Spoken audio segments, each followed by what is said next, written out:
Não adianta você dizer para mim que o seu relacionamento com seu filho, principalmente se ele for adolescente, é o mais perfeito do mundo, porque sempre vai ter uma pontinha de complicação se não tiver toda, né?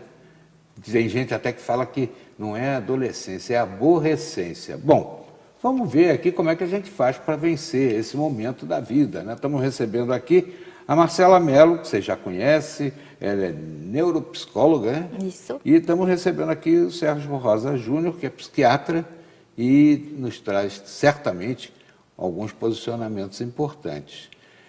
É uma coisa que todo mundo tem que passar? Adolescência ou aborrecência? É um período que todos passam, mas o acompanhamento psicológico não necessariamente. Tudo depende de como que está a saúde desse adolescente, dessa criança, os comportamentos. Uhum. Mas, Marcelo, eu quero ouvir também o doutor Sérgio Rosa, porque eu vejo muito jovem hoje em dia sofrer influências muito grandes das mídias sociais. A garotada passa o dia inteiro, doutor, lá naquele joguinho. Vem coisa muito importante ali, trabalho de escola, dá para fazer, né?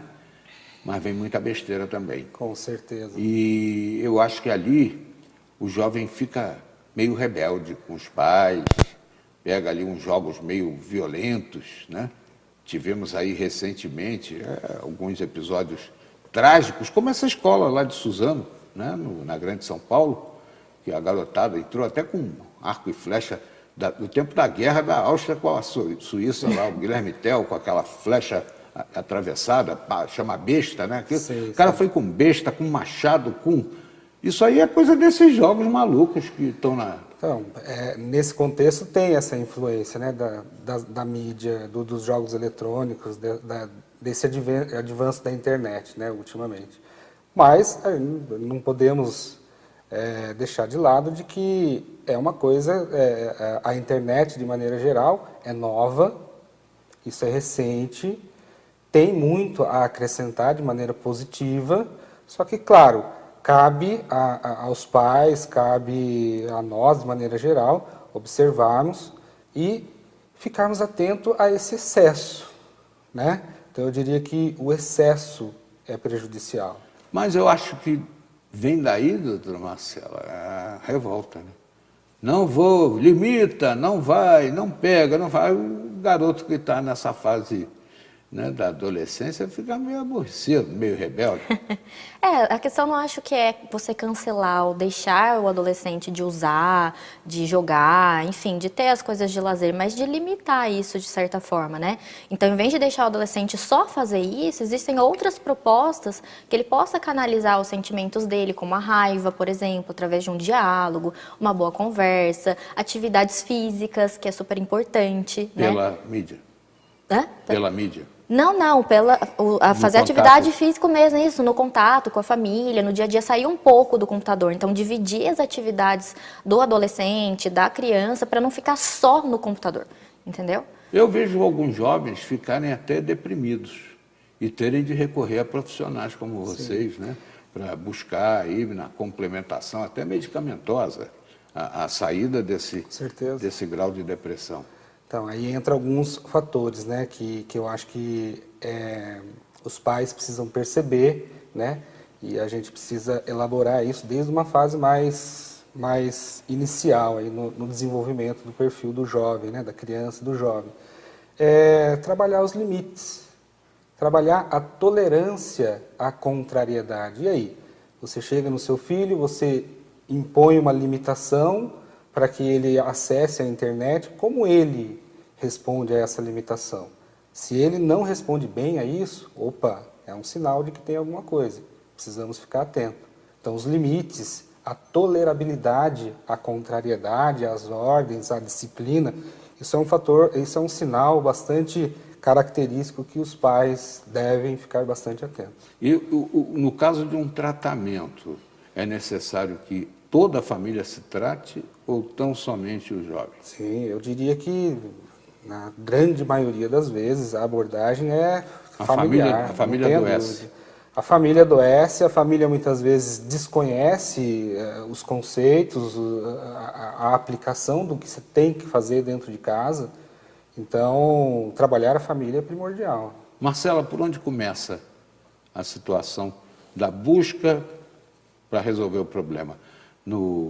Na análise, na conversa ou já no psiquiatra? Depende, né? Isso aí varia muito do público, né? Das pessoas. Tem pessoas que acessam primeiro o profissional da psiquiatria, o médico, e tem pessoas que acessam o psicólogo primeiro. Mas assim, independente de quem começar primeiro, o trabalho é multidisciplinar. Então a gente faz um trabalho em conjunto, né? Quando chega casos mais graves, como esses que você mesmo falou, de depressão, transtorno de conduta, personalidade antissocial, a gente não consegue trabalhar sozinho. Então você tem que trabalhar os comportamentos, os padrões cognitivos desse jovem, mas a gente também precisa do auxílio da medicação. Então, um não consegue trabalhar sem o outro. Existe também aquela forma de criar com mimos em excesso, carinhos em excesso, né? O que eu acho que a psiquiatria chama de facilitadores, né? A família, não, meu filho não tem esse problema, e aí acaba contribuindo para o problema ficar maior. Com certeza, com certeza. Isso eu diria na minha prática clínica. Eu vejo os jovens chegando para mim dentro de um contexto de algum problema comportamental, alguma coisa nesse contexto. E aí você vai fazer uma investigação da dinâmica familiar, de como eles vinham. Na grande maioria das vezes, há essa superproteção, esse excesso eu vejo de gente chamar isso de mamãezada. Mamãezada. Mamãezada. E aí, o jovem, a criança, ela se desenvolve ela cresce sem desenvolver um critério básico, que eu estava dizendo agora há pouco, que é a tolerância, é lidar com a frustração. Então, se eu vou e resolvo todos os problemas do meu filho, peraí, ele não está aprendendo a resolver não tem problemas. iniciativa, né? Ele não tem iniciativas. E aí chega numa fase mais posterior, quando ele entra realmente na vida real ali, no mercado de trabalho, enfim, né, num contexto mais posterior, sim, vai ter contrariedades, vai ter frustrações no trabalho, na escola, na faculdade, no seu relacionamento afetivo, namoradas, enfim. E aí ele não consegue lidar com aquilo, onde começa a haver essa alteração comportamental, muitas vezes. Enfim, uso de drogas, enfim, tem várias comorbidades aí que estão relacionadas com essa intolerância não desenvolvida na fase inicial. Essa mamãezada também pode levar ao que a gente está chamando agora de geração nem. Nem trabalha nem estuda. Nem. E fica só no joguinho. Fica só no joguinho, sim. É a falta de limite, né? É aquilo mesmo que o Dr. Sérgio estava falando. A criança precisa aprender a se frustrar e a receber o não. Então, muitos pais, às vezes, quando dão um não para a criança ou para o adolescente ou essa criança faz aquela birra, a pirraça, a revolta, e os pais, às vezes, ficam sem saber como lidar com essa situação e acaba cedendo no final. E aí você está já criando uma pessoa, né, um jovem adulto, daqui para frente, que não sabe lidar, não só com frustração, mas como com regras e com limites. Dr. Sérgio Rosa, o jovem ou a criança emitem sinais de que vão atingir um grau depressivo, uma situação mais difícil, uma aborrecência, mas vou lhe pedir para a gente avançar no tema na volta da entrevista. Estamos conversando com o psiquiatra Sérgio Rosa Júnior e com a neuropsicóloga Marcela Mello. Eles voltam já, falando sobre esse assunto tão importante que eu tenho certeza. Se você não tem um problema em casa, conhece alguém que tem. Avisa o pessoal para vir para frente da telinha. Nós vamos voltar já com o tema.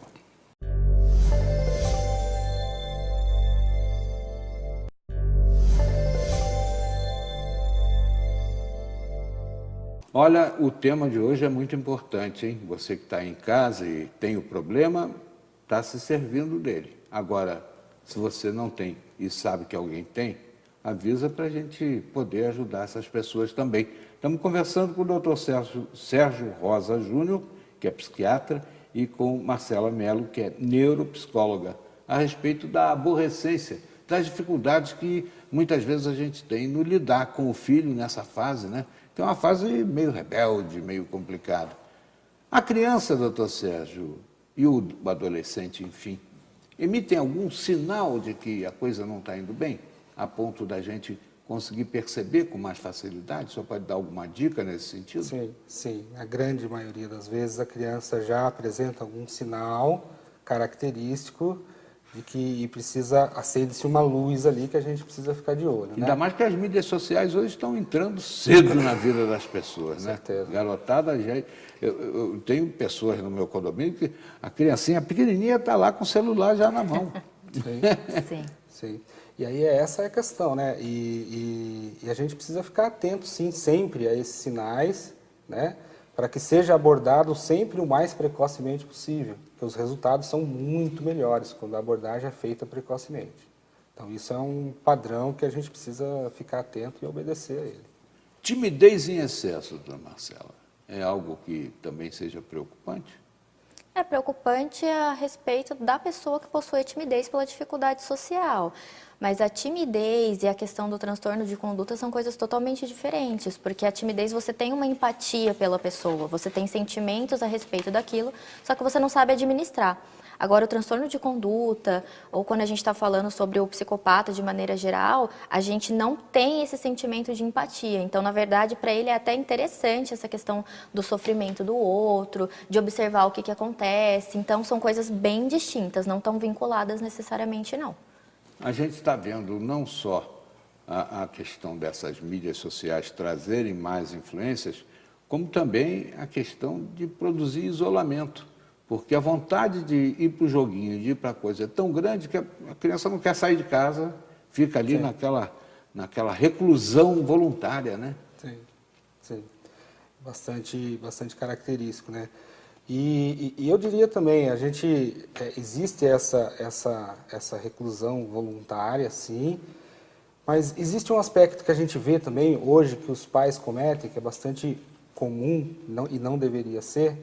Então, o meu filho, ele tá pulando, ele está fazendo as peraltices dele, ele de repente caiu o prato, quebrou já, né? Ele está ali dentro da atividade, muitas vezes até normal, mas aí os pais interpretam aquilo como, é desagradável, então, pega o meu celular aqui e fica jogando um pouquinho. E aí a criança foca. Na grande maioria das vezes a criança para e fica ali. É a chupeta. É a chupeta eletrônica. É a chupeta eletrônica, né?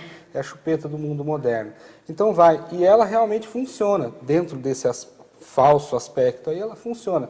A criança para e fica ali horas e horas e horas, né? Só que, na verdade, a gente está cometendo um grande erro naquilo ali, né? Não é. A criança, hoje em dia, tem que brincar, tem que interagir, tem que ser desenvolvido o caráter social, a interação social, isso precisa existir. As escolas precisam estimular isso daí cada vez mais, né? E isso faz parte da normalidade e da boa saúde aí, mental das crianças. Marcela, a questão é também de chamar atenção, de estabelecer limites. Como é que o pai e a mãe devem fazer isso sem serem considerados repressores ou rotulados como tal pelo adolescente? É sempre pelo equilíbrio mesmo, né, Cataldi? A gente vai ter situações que o não vai ser necessário, o adolescente gostando disso ou não, né? A gente está falando sobre essas questões sociais, a gente está falando sobre comportamentos, então alguns dele, o adolescente vai entrar em revolta, não vai gostar, não vai ficar satisfeito, e aí a importância do diálogo na relação, né, entre os pais e os filhos, então explicar por que aquele não está acontecendo, e às vezes mesmo diante desse diálogo ainda vai haver um pouquinho de discordância por parte do adolescente, que ele quer fazer o que vem à mente, o que tem vontade, né? Então, o adolescente ele não tem uma compreensão ainda muito grande com relação a esse processo dos limites.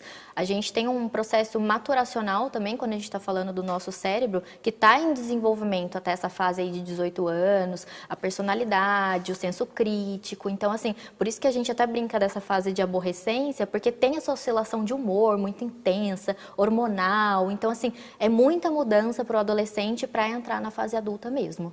Eu estou vendo aí muita gente dando opinião a respeito desse episódio terrível que foi essa invasão dessa escola de Suzano, com armas estupidamente boçais, machado, besta, aquele arco e flecha atravessado do Guilherme Tell, né?